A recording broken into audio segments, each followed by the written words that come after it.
Greetings, golf fans, seekers, channel lockers. This is the Ancient One. I'm calling from Georgia on my way to Winder. Beautiful Winder. Very pastoral, out of the hubbub of the metropolitan Atlanta and the suburban Atlanta.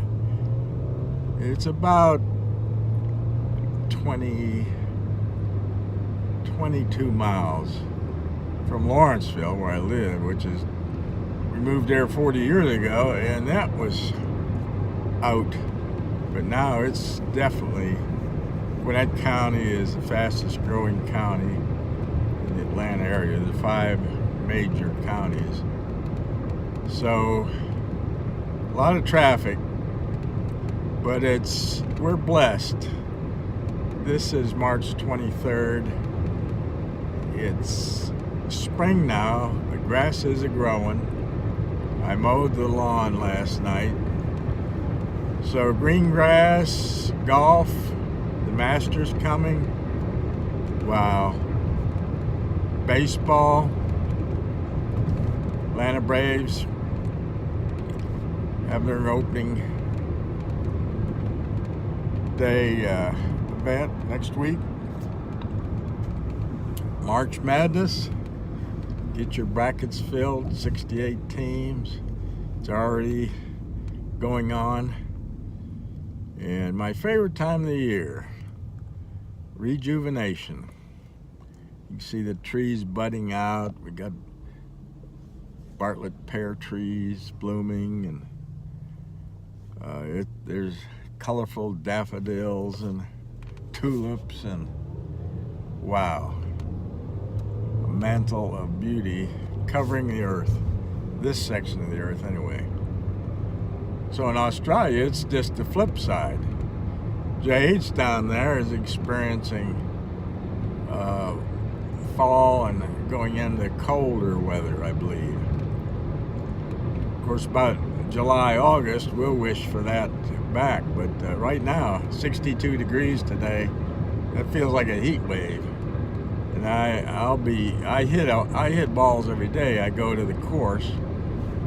My local course, Pine Hills Golf Club, it's been there since 1957. It's the oldest around. And it's family friendly. It's family owned. And the owners own it outright. They're not making a monthly payment and trying to squeeze for dollars. And I've been there and done that, and it's a tough business, the golf business.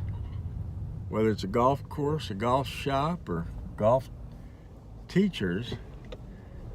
Now, at 83, I had set up retirement.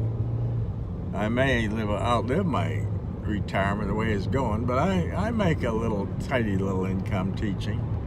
It's not huge, but I'm not in it for that. I'm in it to help people.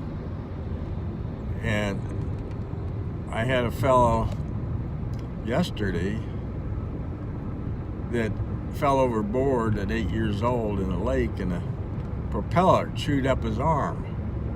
So it was shorter, very weak. He could grasp a club, but not real firm, but that's not necessary.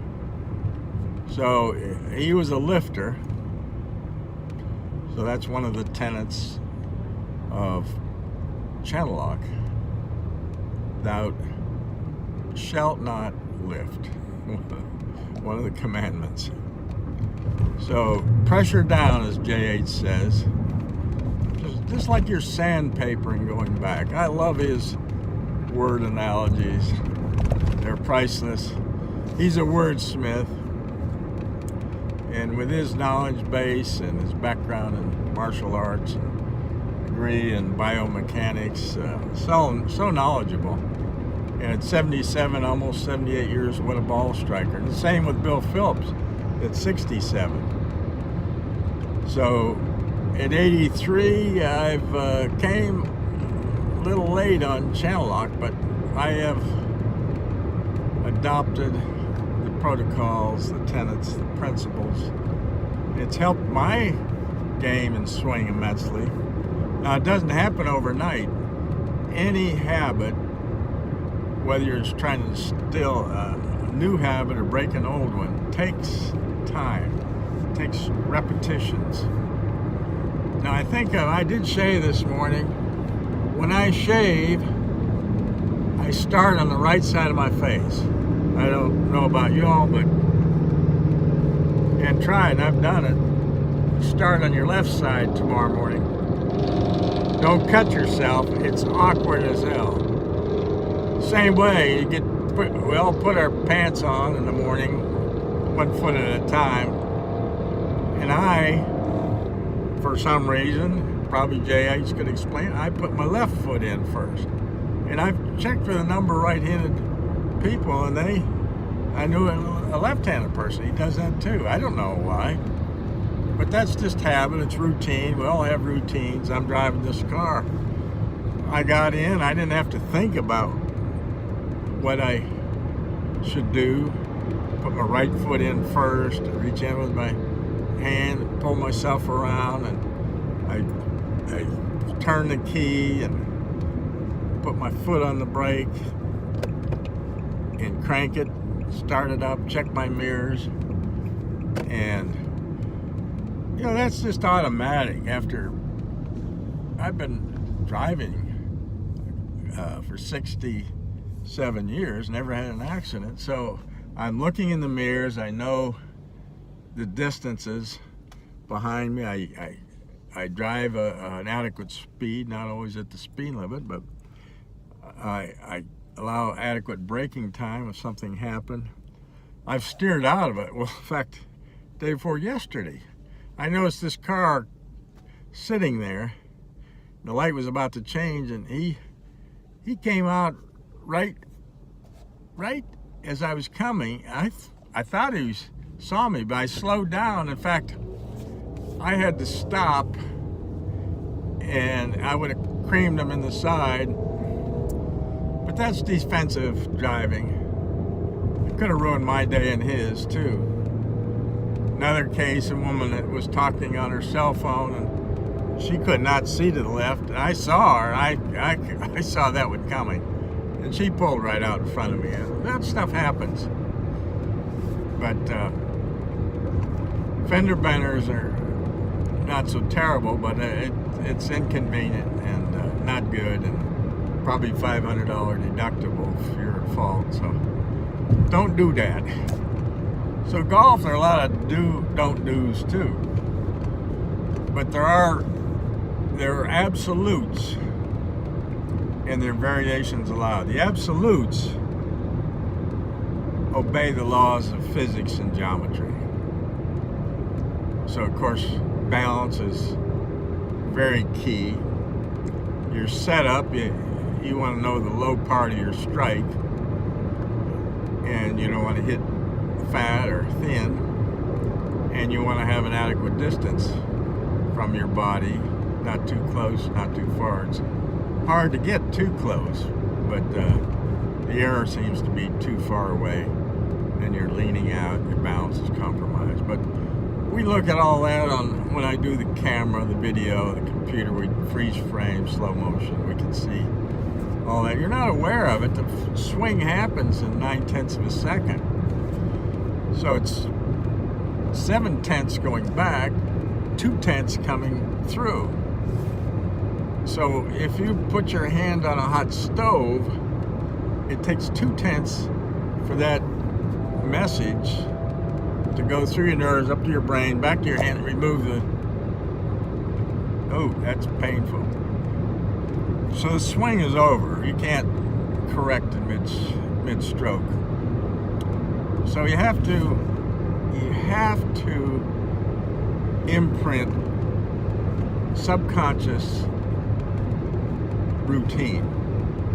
Just like shaving, driving a car, you get on the computer. People type with all their fingers, not me. My wife does, probably 80 or 100. Just click, click, click. I'm a hunt and peck. Columbus, hunt and land. So Could I change? Could I learn to? Well, we both took typing in high school. She was my high school sweetheart, but I didn't even have a typewriter. She would type anything I needed of any length. I could put out a simple message. And the same way with a computer. If it was my full-time job, I'd be. And the fingers, they know after I know where the keys are, so I'm able to. But I gotta look and I gotta use one finger. Of course, on a cell phone, these youngsters, they got thumbs that just are amazing. And I think as the generations develop, the thumb will probably be as long as the finger for that use. That'll be weird. But we're the only mammals that have opposing digits. So this thumb is the saboteur of the piece for the golf swing. It wants to rule. It wants to take over. I get guys coming in with golf grips that are wore out right where the thumb is. Kill that snake. Well, we got to have that Kill Bill, that loose, very almost. Kill isn't dead, it's kill is dead. I almost dead. So killed, I'm just, yeah. So I want a very laconic, very relaxed. I want a swing that is smooth and effortless. I think at Tai Chi, they have this, your arms whip around like spaghetti, rope around your body, and get this really loose feeling, and that's hard because we want to make it happen. We get tense, and muscles don't work well when they're tense or contracted. Muscles have to be flexible and loose to start with.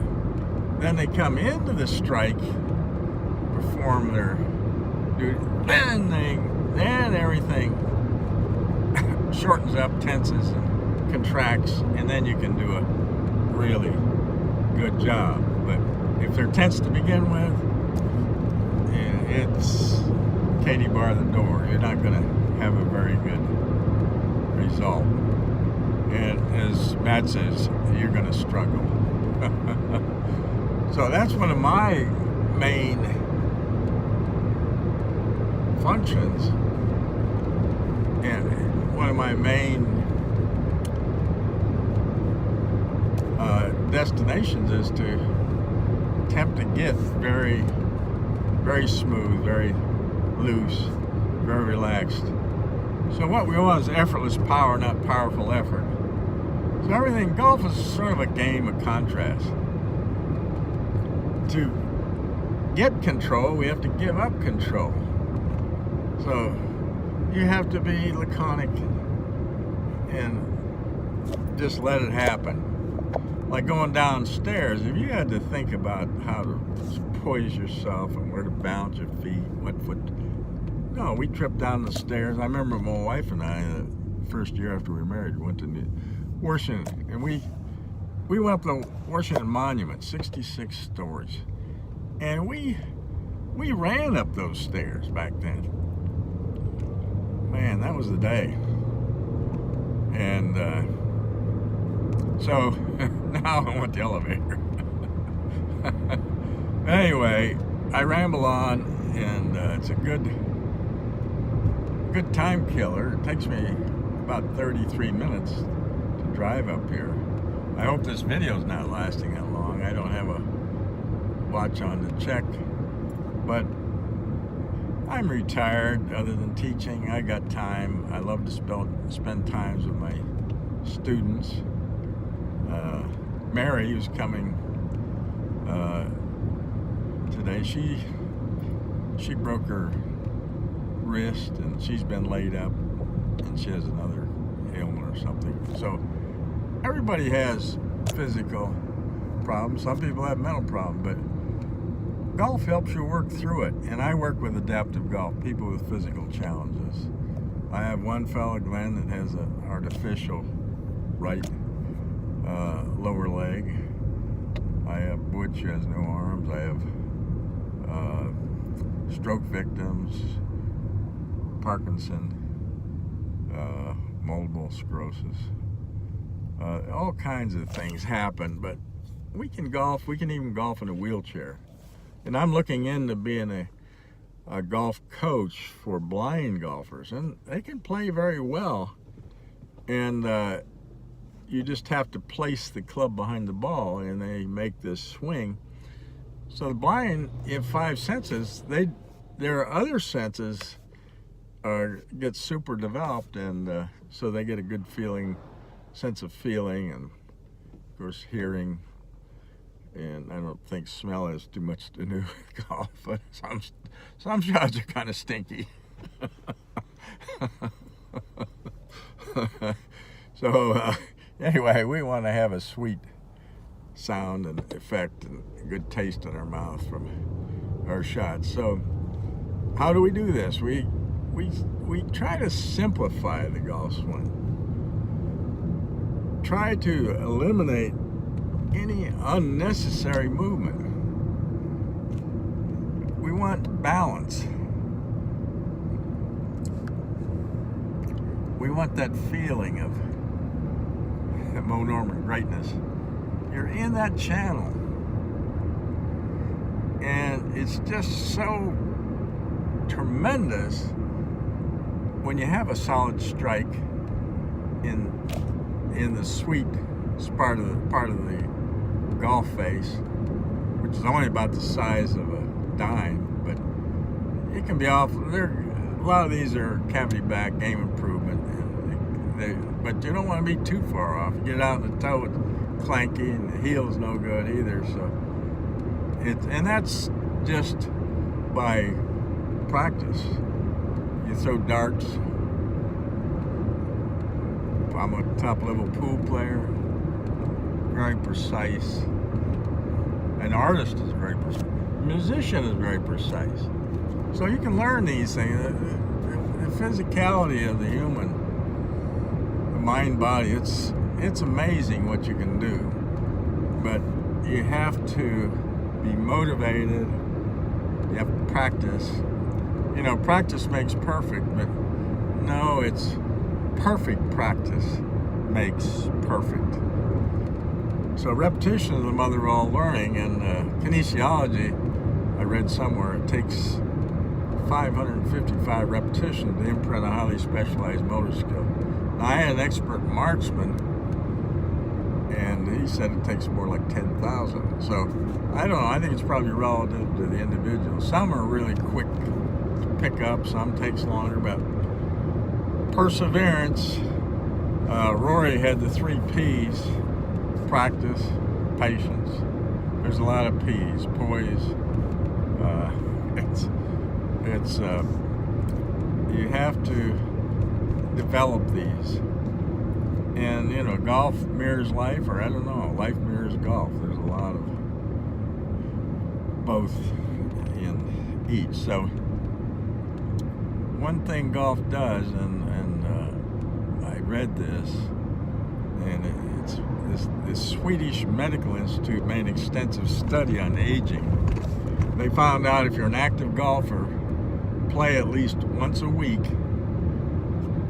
you live on an average of 5 years longer than a non-golfer.